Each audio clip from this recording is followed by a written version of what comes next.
Thank you.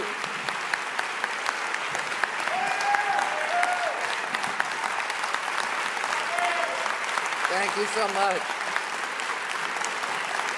I had a long travel schedule over the past 2 weeks, and I really wanted to spend time with my kids tonight, which it's usually sacrosanct. But Greg called me and asked me to do this, and he is such an important figure in this country. You know, such an extraordinary American hero. But I wanted to come here, and the other, you know, and Randy Rhodes to be here with her. She is like,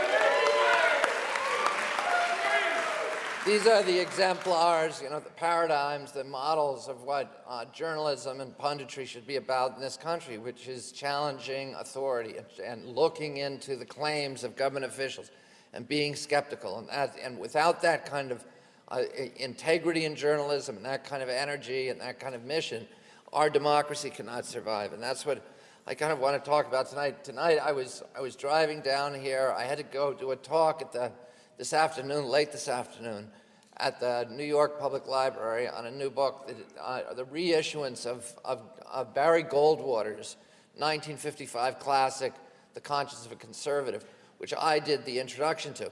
The reason I did the introduction to it is because you read this thing and there's nothing in it that resembles the kind of conservatives that they have today. This is not conservatism, what they have. They pretend to be conservatives, but they have torn the conserve out of conservatism. You know, all of the things like free market capitalism, which they hate. You know, they want corporate crony capitalism, and they want capitalism for the poor and socialism for the rich, and you know, and separation of church and state, which was one of the pillars of conservatism. Protection of the Constitution, which Goldwater considered, you know, was absolutely reverential about the Constitution. But these people have destroyed the Constitution. We are now torturing people in this country. We are wiretapping our citizens. We've suspended the 820-year-old right of habeas corpus. We've suspended our protections against search and seizure. And it's the biggest bunch of baloney when they say to us, oh, well, you know, we live in dangerous times.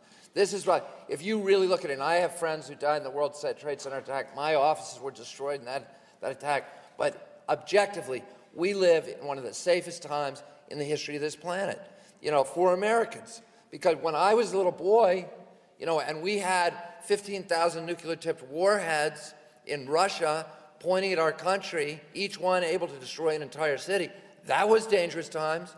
But we didn't wiretap our citizens. We didn't torture people then. You know, we didn't suspend habeas corpus. We didn't try to send people to Guantanamo or do extraordinary renditions to torture people in Syria. You know, during the Civil War, you know, we lost entire cities. 640,000 Americans, not 3,000, 640,000 were killed. It's the equivalent of 6 million people being killed today. And Abraham Lincoln said, when they talked about torturing Southerners or mistreating them, he drafted a document for how we treat prisoners, and it later became the Geneva Convention, because he said, we are not going to do that as Americans. When George Washington was confronted with the British during the Revolutionary War, torturing American prisoners, keeping them on coffin ships right here in New York Harbor where they're dying by the score every day, Washington said, we're not going to do that. If that's what we're going to do, then I'm not going to be part of this conflict. And he passed orders treating prisoners so well that when he captured Trenton, New Jersey, the barracks at Trenton, the Hessians were so astounded by the good treatment that they had received from the Americans that they walked all the way from New Jersey to western Pennsylvania with no guards. And Dwight Eisenhower during World War II again said, no matter what the Nazis do, we are not going to torture them. And that's one of the reasons the Germans gave up so quickly to us, because they knew they were going to be treated well by Americans. All of these things are against the, you know, conservative traditions that are part of our heritage, and that, you know, that Barry Goldwater at his best celebrated. And so I was coming down to do a talk at the New York Public Library about this, And I was trying to think, I had put that time aside driving from White Plains to here to think about what I was going to say. And I turned on Randy Rhoads, and she had the most fantastic show today, and I couldn't turn it off.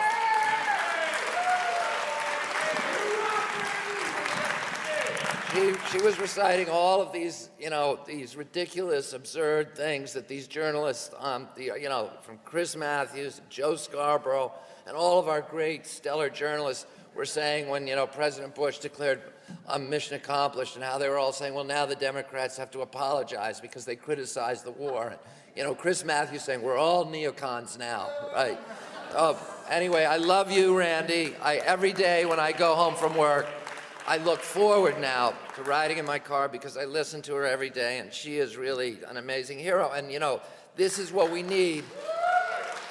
This is what we need to restore democracy in this country, because we need a press that is doing its job, and it isn't. I mean, that is why, we have the problem with the principal problem with democracy. There's two big failures. One is all the corporate money that's going into our election process.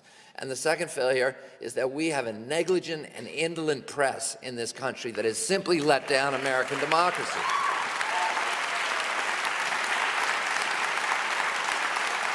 And I travel all over the country and I hear people talking still, people talking about the liberal media. Well, that's what Joseph Goebbels used to call the big lie.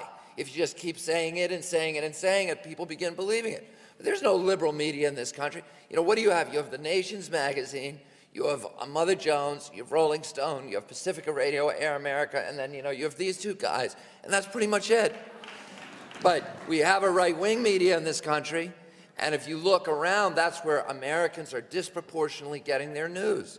And, the Pew Foundation recently did a survey that showed that 30% of Americans now say their primary news source is talk radio, which is 90% controlled by the right. 22% said cable news, mainly Fox News. 10% said Sinclair Network, which is the most right-wing of all of them. Sinclair is the largest television network in our country. It's run by a former pornographer who requires all 75 of his local affiliate stations to take a pledge that they will not report critically about this president, about the war in Iraq, or a number of other issues. And then the rest of us, only 11% of Americans now read papers, where you still can get some relevant news occasionally, but the rest of us get our news primarily from the traditional corporate-owned media, ABC, NBC, CBS, and CNN, which have no ideology except for their own pocketbooks.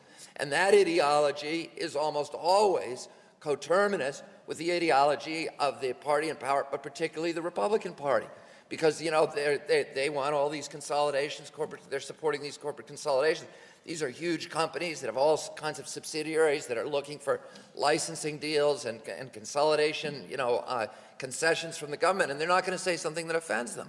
And, you look on network television, there's no liberal equivalent of John Stossel or Glenn Beck or Robert Novak or Sean Hannity or Bill O'Reilly or any of these other guys. You have, you've got Alan Combs, and that's just, I gotta read this thing that Randy read today. I mean, this guy is, this is like, that show is like, it's the Harlem Globetrotters, and he plays the Washington, Generals. His whole job is to lose every argument. And he says, here's what he said when President Bush declared mission accomplished a year ago today. Now that the war in Iraq is all but over, shouldn't the people in Hollywood who oppose the president admit they were wrong? That's from our great, liberal voice on the American media. So, this devolution of the American press began in 1988 when Ronald Reagan abolished the Fairness Doctrine. We had a rule in this country that was passed in 1928 at the dawn of commercial radio, and that called the Fairness Doctrine. And that rule said that the airwaves belong to the public. The broadcasters can be licensed to use them, but only with the proviso that they use them to promote the public interest and to advance American democracy. There were 3 requirements under the Fairness Doctrine. Number 1, they had to air issues of public import. That's why there's a 6 o'clock news hour on the networks, not because they wanted it. They wanted to put entertainment in that slot. The news departments traditionally were money losers. So they were forced to do that as part of the fairness doctrine. That's why the radio stations periodically update you on the news. It's part of the requirement under the original fairness doctrine that they're still, doing as a tradition. On number two, if they were going to give opinion, they had to tell both sides. You couldn't have had a Fox News under the fairness doctrine. You couldn't have had a Rush Limbaugh. You could have had Rush, 4 hours a day, but then they would have had to put somebody else on, a countervailing voice, for the next 4 hours. You couldn't have Rush and his ditto heads for 24 hours a day on the same station. And Rush Limbaugh got started in 1988, the year that Reagan abolished the fairness doctrine. Number three, they had to avoid corporate consolidation. Congress wanted to make sure that people in Kansas could get crop reports, that people in North Dakota could get tornado warnings, that people in the South could get country music, that you wouldn't have programming and content dictated by a couple of corporate epicenters in remote areas of the country. And that part of the fairness doctrine, incidentally, was strengthened in 1945, was fortified, because they saw what Congress saw, what Hitler had done in Europe and the other fascist governments had done, where they had allowed these corporate consolidations and they had given these contracts and special favors to the media, and they had co-opted the media and got them on their side. And so that anybody who criticized them was either muzzled or was branded as unpatriotic. And they said, we can't allow that to happen in this country. So they strengthened that part of the fairness doctrine. Today, Ronald Reagan abolished the fairness doctrine as a favor to the Christian right, which was already plotting the takeover of AM radio, and as a favor to the studio heads who had helped him get elected, who were plotting the takeover of all media. And today, as a result of that, there are 5 giant international or multinational corporations who control all 14,000, virtually all 14,000 radio stations in America, all 5,000 television stations, 80% of our newspapers, all of our billboards, and most of the large internet content providers. So there are 5 guys who are deciding what we hear as news and information. And the news departments have become corporate profit centers. They no longer have an obligation to promote the public interest. Their only obligation is to their shareholders. And they serve that obligation not by telling us the difficult issues that we need to understand, like, what happens when you privatize Social Security, and how did the pharmaceutical companies end up controlling Medicaid and Medicare, and what is global warming, and all of these issues, but rather by cutting costs. And guess what? Where do they cut costs? They cut costs by firing all of their investigative reporters. 80% of investigative reporters have lost their jobs over the past 15 years. The people who could connect the dots between the money that came from the corporate polluters to the White House, and the rollbacks that were engineered by the White House, and the children that you see, the asthmatic kids that you see in New York City and all over this country. Nobody's making those connections. Nobody's connecting the dots. So you see the asthmatic kid, and you're not saying the White House has something to do with that. The fact that in 19 states you can no longer safely eat any freshwater fish caught in the state because of mercury contamination coming from coal-burning power plants that were supposed to have removed 90% of that mercury 5 years ago, but the White House, having accepted $48 million from that industry, rolled back those rules so that now there are 19 states, all of the freshwater fish are unsafe to eat, and in 49 states, most or some of the freshwater fish, including New York, which most of them are unsafe to eat. The only state where all the freshwater fish are safe to eat is Wyoming, where the Republican-controlled legislature has refused to appropriate the money to test the fish. But in all the other states, some or most or all of them are unsafe to eat.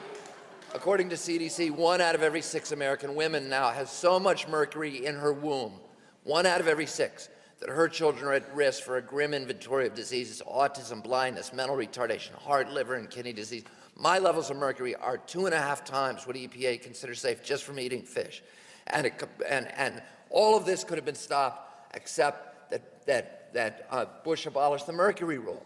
But Americans don't know that. I go and buy my fishing license for $30 a year every year in New York State, and I get the fish advisories, which are now this thick, that basically say there's only a few places where you can safely fish in New York State. I read through that thing and I'm saying, that son of a bitch, George Bush. But most fishermen who buy that thing don't make the connection. The reason that they don't make the connection is because there's no investigative reporters out there telling them about that connection. They also got rid of all the foreign news bureaus. When I was a kid, ABC had 47 foreign news bureaus in Europe. Now it has none. It buys its news in a can from, the European producers. And that's why, Americans, the only way that you can get foreign news in this country is if you go to BBC. And, that's why Americans, we're supposed to be the leader of the free world, of the entire world. And yet, we have no idea what's happening in other cultures or other countries. And that's why we, the American people, were able to be gulled into this neocon fantasy that we were going to be met by flowers and rose petals in the streets when we went into Iraq. And because they have no obligation to promote the public interest, their only obligation is to their shareholders. They serve that obligation not by explaining the difficult issues that we need to understand to make rational decisions in a democracy, but rather by entertaining us, by appealing to the lowest common denominator, the prurient interest that all of us have in the reptilian core of our brains for sex and celebrity gossip. So they give us 3 weeks of Anna Nicole Smith, and they give us, Lacey Peterson and Kobe Bryant and, Michael Jackson and, and Brad and Janet, Brad and Angelina. And we know more about Kate and Tom than we do about global warming. And American people are today the best entertained and the least informed people on the face of the earth. And that has profound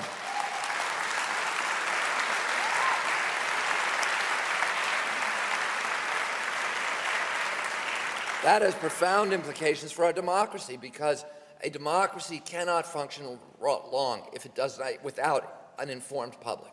And I've known this for many, many years. I've gone around the country. I do about 30 speeches a year in red states to Republican audiences, and I get the same reaction from Republican audiences that I do from liberal college kids. The only difference is the Republicans come up to me afterwards and say, how come I never heard this before? And I'm like, it's because you're getting your news from Rush Limbaugh and from talk radio.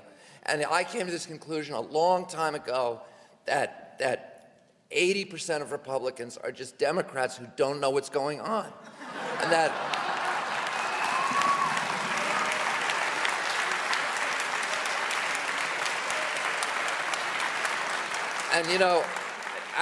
in 2004, there was a survey done that Randy knows about and Greg, I'm sure, knows about, called the Piper Report. It was a survey by the Public Policy Institute of the University of Maryland. It was a national survey that confirmed my own anecdotal observations that I've been harboring for so many years about this phenomenon. Because you look on, Sunday morning television, and the pundits, we call them in my house, the Sunday morning gas bags, we're talking about, the morality difference. The red states have this monopoly on morality, and the blue states are kind of dissolute and degenerate. And it didn't jive with my experience or my own observations. And in fact, I did a piece for Vanity Fair a couple of years ago where I went and did a survey. I asked my research assistant to look at the indicia of morality in the various states, and what they found was just the opposite was true. That the lowest teen pregnancy rate was Massachusetts. The highest was Texas. The lowest divorce rate, Massachusetts. The highest, Texas. The 10 lowest divorce rate states, all blue states. The 10 highest, all red. The 10 lowest teen pregnancy, all blue. The 10 highest, all red. A red state resident is more likely to murder you, to commit a violent crime against you, to impregnate your teenage daughter,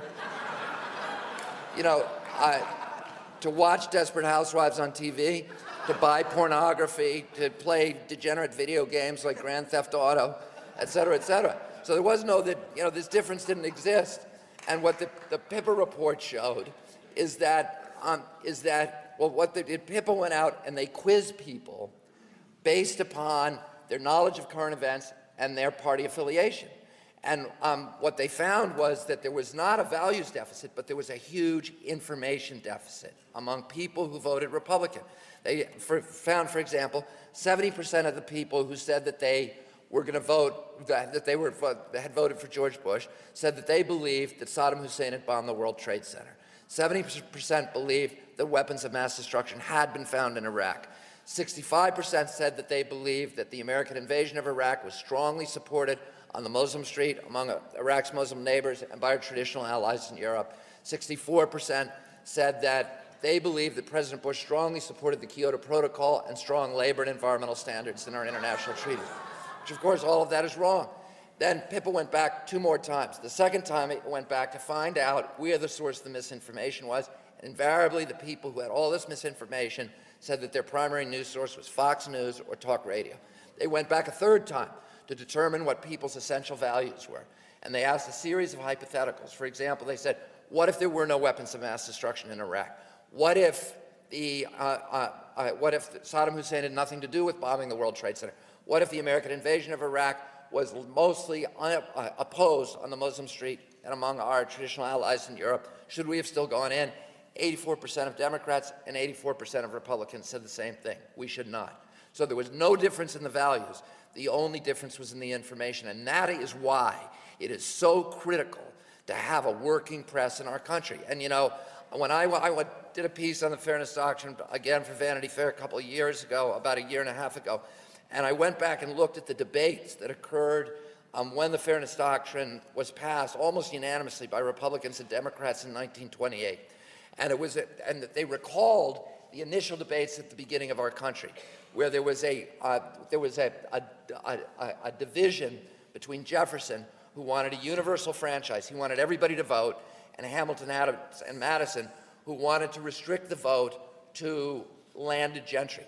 Not because they were snobs, not because they were undemocratic, but they believed that the great mass of uninformed, uneducated public would not be forthright in fighting to retain their civil rights that these guys had laid down their lives and their fortunes for.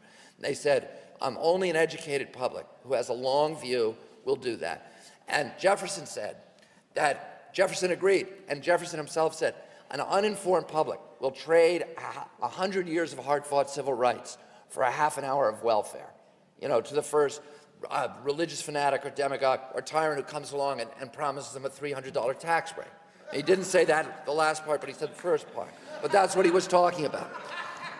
And he said the remedy for that is not to deprive the public of their rights, but rather to forcibly inform them, whether they want to be informed or not. And that's why the 13 colonies did something that nobody had done in history, which was to impose mandatory public education.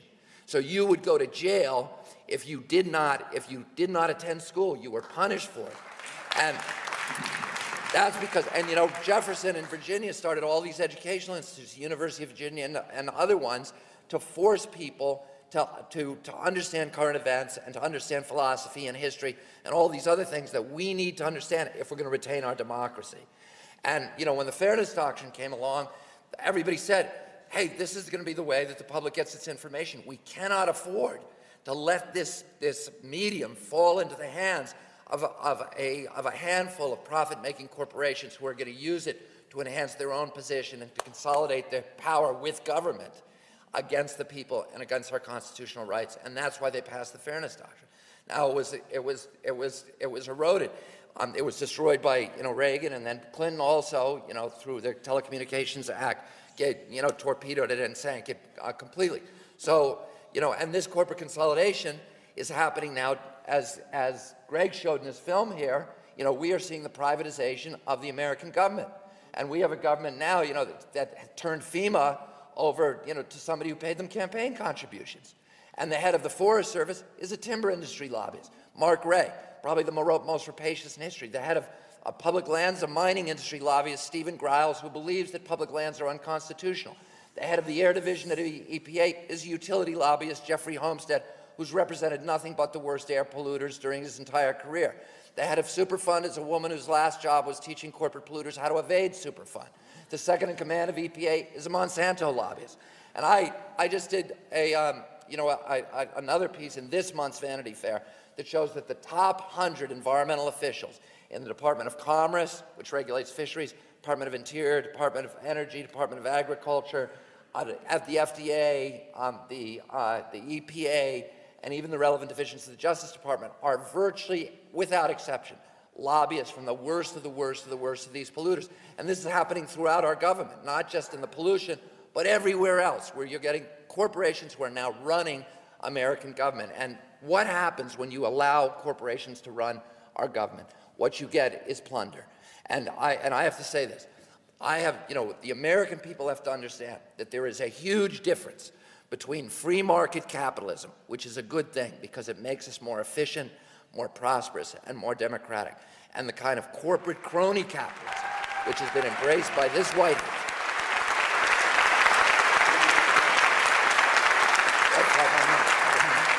And the reason they shouldn't be running our government is because corporations don't want the same thing for America as Americans want.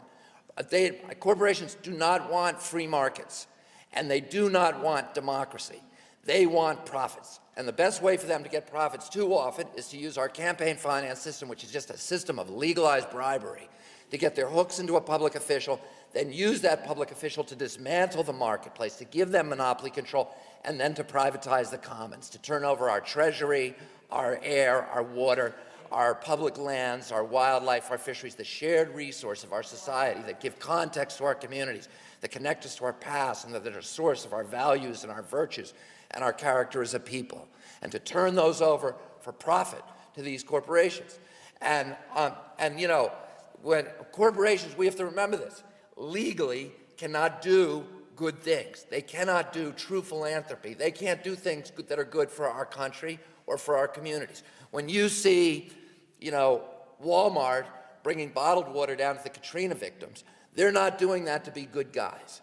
They're doing it because they think that over the long run, that the public view of them will be enhanced, and that will enhance their shareholder value and their dividend distribution. If they have another reason for doing it, any one of their shareholders can sue them, and they will win that lawsuit. It is called wasting corporate assets. It is against the law in this country for a corporation to turn itself into a philanthropy. And if they're caught doing it, their board members will be punished, and their shareholders can sue them. And there's, and there's nothing wrong. We want corporations to be this way, to focus narrowly. We don't want them to turn into philanthropies, because nobody would invest in them. We want them to focus narrowly on shareholder value.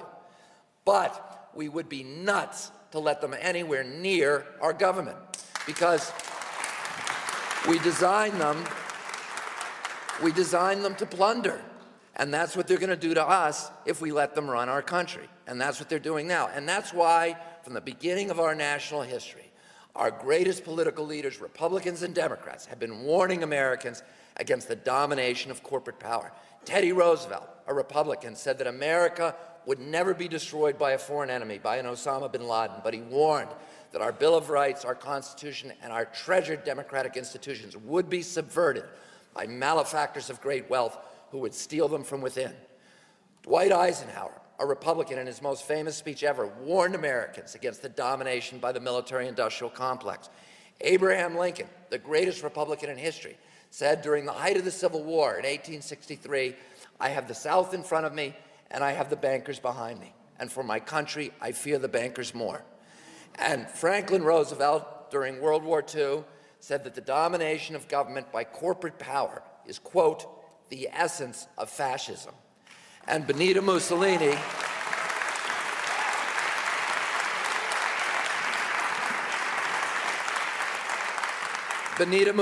who had an insider's view of that process, said essentially the same thing. He complained that fascism should not be called fascism. It should be called corporatism, because it was the merger of state and corporate power.